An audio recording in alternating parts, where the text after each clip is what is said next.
പുരാതനമായ തളി മഹാദേവ ക്ഷേത്രം കാണാനില്ല. 2.5 ഏക്കർ ഭൂമിയിൽ വർഷങ്ങളായി സ്ഥിതി ചെയ്തിരുന്ന ഒരു ശിവക്ഷേത്രമാണ് കാണാതായിരിക്കുന്നത്. ക്ഷേത്രം പൂർണ്ണമായും നീക്കം ചെയ്ത സ്ഥലത്ത് ഇപ്പോൾ ഒരു മുസ്ലിം പള്ളിയാണ് ഉയർന്നുകൊണ്ടിരിക്കുന്നത്. മലപ്പുറം ജില്ലയിലാണ് സംഭവം. പൊന്നാനി താലൂക്കിലെ കാഞ്ഞിരമുക്കിൽ സ്ഥിതി ചെയ്തിരുന്ന കാഞ്ഞിരമുക്ക് തളി മഹാദേവ ക്ഷേത്രമാണ് ഈ വിധത്തിൽ അപ്രത്യക്ഷമായിരിക്കുന്നത്. മാധ്യമപ്രവർത്തകനായ ദിനേശ് തിരൂരാണ് ഇങ്ങനെയൊരു ആരോപണവുമായി ഇപ്പോൾ രംഗത്ത് വന്നിരിക്കുന്നത്. കഴിഞ്ഞ ദിവസം പങ്കുവച്ച ഒരു ഫേസ്ബുക്ക് കുറിപ്പിലാണ് അദ്ദേഹം ഈ കാര്യം വെളിപ്പെടുത്തിയിരിക്കുന്നത്. ക്ഷേത്രഭൂമി അന്യാധീനപ്പെട്ടുപോയി എന്നും തുടർന്ന് അവിടെ ഇപ്പോൾ ഒരു മുസ്ലിം പള്ളി പണിയുകയാണെന്നുമാണ് ഇദ്ദേഹം കുറിപ്പിൽ പറയുന്നത്. വർഷങ്ങളായി പൂജകൾ മുടങ്ങിയിരുന്ന ഒരു ക്ഷേത്രമായിരുന്നു ഇത്. 2002 അവിടെ ചെന്നപ്പോൾ ക്ഷേത്രം ഉണ്ടായിരുന്നുവെന്നും എന്നാൽ കഴിഞ്ഞ ദിവസം ക്ഷേത്രഭൂമിയിലെത്തിയപ്പോൾ അമ്പലം നിലനിന്നിരുന്ന സ്ഥലത്ത് പള്ളിയാണ് കാണാൻ സാധിച്ചതെന്നുമാണ് ഇദ്ദേഹത്തിൻ്റെ കുറിപ്പിൽ സൂചിപ്പിക്കുന്നത്. പ്രധാനമായ ശിവപ്രതിഷ്ഠയ്ക്ക് പുറമെ മറ്റ് ഉപദേവതകൾ വേറെയും ഉണ്ടായിരുന്ന ക്ഷേത്രമാണ് ഇത് എന്നാണ് പറയപ്പെടുന്നത്. അമ്പലം നിലനിന്നിരുന്ന സ്ഥലത്ത് പള്ളി പണിതുയർത്തിയ ചിത്രവും അദ്ദേഹം പങ്കുവച്ചിട്ടുണ്ട്.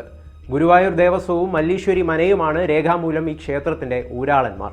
എങ്ങനെയാണ് ഈ ക്ഷേത്രഭൂമി മറ്റുള്ളവരുടെ കൈകളിലേക്ക് എത്തിപ്പെട്ടത് എന്ന് മനസ്സിലാവുന്നില്ല എന്നും അദ്ദേഹം പറയുന്നു. അതേസമയം കാഞ്ഞിരമുക്ക് തളി മഹാദേവ ക്ഷേത്രഭൂമി വീണ്ടെടുക്കാൻ ഒരു ട്രസ്റ്റ് രൂപീകരിച്ച് ഭക്തജനങ്ങൾ ഹൈക്കോടതിയെ ഇപ്പോൾ സമീപിച്ചിട്ടുണ്ട്. സർക്കാർ ഉൾപ്പെടെയുള്ളവരെ പ്രതികളാക്കിയാണ് കേസ് ഫയൽ ചെയ്തിരിക്കുന്നത്. ചർച്ചയായിക്കൊണ്ടിരിക്കുന്ന ആ പോസ്റ്റിൻ്റെ പൂർണ്ണ രൂപം ഒന്ന് നോക്കാം. ഇത് പൊന്നാനി താലൂക്കിലെ കാഞ്ഞിരമുക്കിലെ ഒരു പുരാതന തളി ക്ഷേത്രമായ കാഞ്ഞിരമുക്ക് തളി മഹാദേവ ക്ഷേത്രഭൂമിയാണ്. 2.15 ഏക്കർ വിസ്തൃതിയിൽ ആനപ്പള്ളമതിലോടെ ഉണ്ടായിരുന്ന മഹാദേവ ക്ഷേത്രം. ഉപദേവതകൾ വേറെയും ഉണ്ടായിരുന്നു. ഇതിന് കിഴക്ക് തളി ക്ഷേത്ര കുളവുമുണ്ട്. ഗുരുവായൂർ ദേവസ്വവും മല്ലീശ്വരി മനയുമാണ് രേഖാമൂലം ഊരാളന്മാർ. ഈ ക്ഷേത്രഭൂമി അന്യാധീനപ്പെട്ടു. തളി ക്ഷേത്രഭൂമി അപ്രകാരം കൈവശം വെച്ചത് ഇതര മതസ്ഥരാണ്. 2002 ഈ ക്ഷേത്രഭൂമിയിൽ വന്ന് ക്ഷേത്രം ഞാൻ കണ്ടിട്ടുണ്ട്. തകർക്കപ്പെട്ട ഒരു ക്ഷേത്രമല്ല, പൂജ മുടങ്ങിയ ഒരു മഹാക്ഷേത്രമായിരുന്നു അന്ന് ഞാൻ കണ്ടത്. കഴിഞ്ഞ മാസം വീണ്ടും ഇതേ ക്ഷേത്രഭൂമിയിൽ വന്നപ്പോൾ കണ്ട കാഴ്ചയാണിത്. ക്ഷേത്രം പൂർണ്ണമായും നീക്കം ചെയ്ത് അവിടെ പള്ളി പണിതുകൊണ്ടിരിക്കുകയാണ്. ക്ഷേത്രാവശിഷ്ടങ്ങൾ കുഴിച്ചു മൂടിയിരിക്കുന്നു. കാഞ്ഞിരമുക്ക് തളി മഹാദേവ ക്ഷേത്രം വീണ്ടെടുക്കാൻ കാഞ്ഞിരമുക്ക് തളി മഹാദേവ ക്ഷേത്ര ട്രസ്റ്റ് രൂപീകരിച്ച് ഭക്തജനങ്ങൾ ബഹുമാനപ്പെട്ട കേരള ഹൈക്കോടതിയെ സമീപിച്ച വിവരം ലഭ്യമായിട്ടുണ്ട്. അഡ്വക്കേറ്റ് ശ്രീ കൃഷ്ണരാജ അവർകൾ മുഖേന സർക്കാർ ഉൾപ്പെടെയുള്ളവരെ പ്രതികളാക്കിയാണ് കേസ് ഫയൽ ചെയ്തിരിക്കുന്നത്. അമ്പലം തിരിച്ചു പിടിച്ചേ തീരൂ എന്ന് പറഞ്ഞുകൊണ്ട് പോസ്റ്റിനെ പിന്തുണച്ചുകൊണ്ട് നിരവധി പേരാണ് ഇപ്പോൾ രംഗത്ത് വരുന്നത്. ഈ വിഷയത്തിൽ ചരിത്രാന്വേഷകനും ഹിന്ദുക്ഷേത്ര പരിപാലന സംഘം പ്രവർത്തകനുമായ അനീഷ് PG ABC-യോട് പറഞ്ഞതുകൂടി കേൾക്കാം. പൊന്നാനി താലൂക്കിൽ തളി മഹാദേവ ക്ഷേത്രം, അത് പൂജയില്ലാതെ കിടക്കായിരുന്നു ക്ഷേത്രം. 2002 വരെ അവിടെ ക്ഷേത്രം ഉണ്ടായിരുന്നു. അത് ഗുരുവായൂർ ദേവസ്വം ബോർഡിന്റെയും ഒപ്പം തന്നെ ആ ക്ഷേത്രത്തിൽ ഊരായ്മ സ്ഥാനം ഉള്ളത് മല്ലിശ്ശേരി മനക്കാർക്കാണ്. നിലവിൽ രേഖ പ്രകാരം ഗുരുവായൂർ ദേവസ്വം ബോർഡിന്റെ ആണ് ആ ക്ഷേത്രഭൂമി. അപ്പൊ 2002 ആ പൂജ ഇല്ലാതെ കിടന്നിരുന്ന ആ ക്ഷേത്രത്തെ ഇപ്പൊ കാണുമ്പോൾ ക്ഷേത്രത്തെ എല്ലാം പൊളിച്ചു നീക്കി ക്ഷേത്രാവശിഷ്ടങ്ങളെ കുഴിച്ചു മൂടിയിട്ട് അവിടെ ഒരു മുസ്ലിം പള്ളി നിർമ്മിച്ചിരിക്കുന്നു. പൊന്നാനി മൗലൂത്തുൽ ഇസ്ലാം സഭ അവരാണ് പള്ളി മസ്ജിദ് നിർമ്മിച്ചിരിക്കുന്നത് ക്ഷേത്രഭൂമിയില്.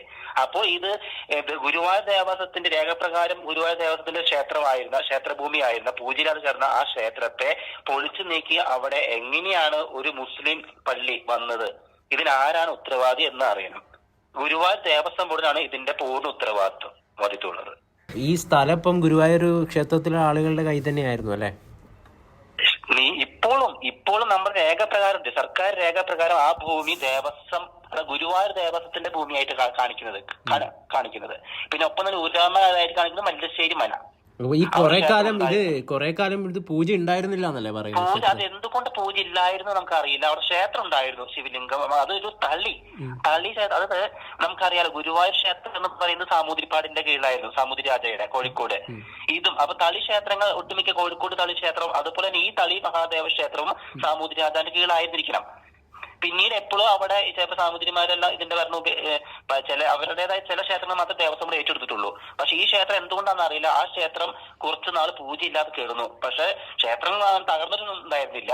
പക്ഷെ ഇപ്പൊ ആ ക്ഷേത്രഭൂമി, ആ ക്ഷേത്രം ഇരുന്ന സ്ഥലത്ത് ക്ഷേത്രത്തെ പാടെ പൊളിച്ചു നീക്കി ആ ക്ഷേത്രാവശിഷ്ടങ്ങൾ എല്ലാം കുഴിച്ചു മൂടിയിട്ട് അവിടെ ഒരു മസ്ജിദിന് അവിടെ മസ്ജിദ് നിർമ്മാണം നടന്നുകൊണ്ടിരിക്കുകയാണ്. സംഭവിച്ചു ഇത് എന്തുകൊണ്ടത് ഇപ്പൊ 2002 അവിടെ അവസാനമായിട്ട് പൂജ നടന്നതെന്നൊക്കെ അല്ല ക്ഷേത്രം ഉണ്ടായിരുന്നെന്ന് പറഞ്ഞു. 2002 ക്ഷേത്രം ഉണ്ടായിരുന്നു. പിന്നെ അല്ല ഇത്രയും കാലം ആയിട്ട് എന്തുകൊണ്ട് ഒരു നടപടി ഉണ്ടായില്ല?